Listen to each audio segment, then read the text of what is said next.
Hello friends, welcome back to my আন্দার mini blog. তো আজ আমি যাচ্ছি মিনি দীঘা, মানে মালদার মিনি দীঘা, মানে ভাটরা বিল। দুপুরবেলা হঠাৎই প্ল্যান হয়েছে, তো আজকে আমি এই ইয়েলো কালারের কুর্তিটা পরেছি। যাবো আরুষিকে রেডি করতে, ওকে রেডি করা হয়নি।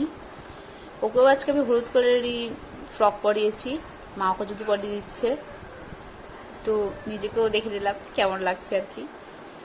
আমরা বেরিয়ে পড়লাম, আমি, বিপাশা আর পুচকি গিয়েছিলাম আর আমার ভাই। আমরা চারজন মিলে গিয়েছিলাম। আমরা টোটো রিজার্ভ করে নিয়েছিলাম, কারণ যেহেতু আরুষি আছে, বলা যায় না যদি বৃষ্টি চলে আসে। মেঘটা তো আজকে অসাম ছিল, আজকে দেখতেই পাচ্ছ কি সুন্দর মেঘগুলো, মনে হচ্ছে নিচে নেমে এসছে, হাত দিয়েই ধরা যাবে। কি দারুণ ওয়েদারটা, দারুণ ছিল আজকে। আমরা বেরিয়ে পড়েছি, যাচ্ছি। এদিকে রাস্তাটা তো খুব সুন্দর, যেহেতু গ্রাম এলাকা পড়ছে তো। আর ওখানে গিয়ে পৌঁছেও গেছি রে, এত বাতাস বইছে, চুল তো ঠিক থাকছিলই না, প্রচন্ড বাতাস বইছিল। জল অনেকটা কমে গেছে, আমরা যেখান দিয়ে এখন হাঁটছি ওটা পুরোটা জল ছিল।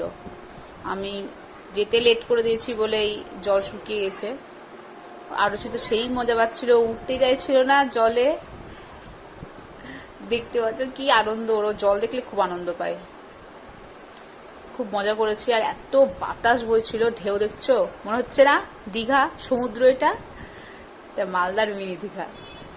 দিয়ে আমরা 1 ঘন্টা মতো ছিলাম, তার মধ্যেই দেখি এত মেঘ চলে এসছে। দেখছো কি কালো মেঘ হয়ে এসেছে।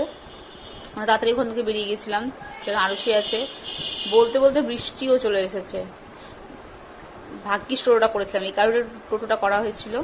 ওকে, টাটা, দেখা হচ্ছে নেক্সট ব্লগে।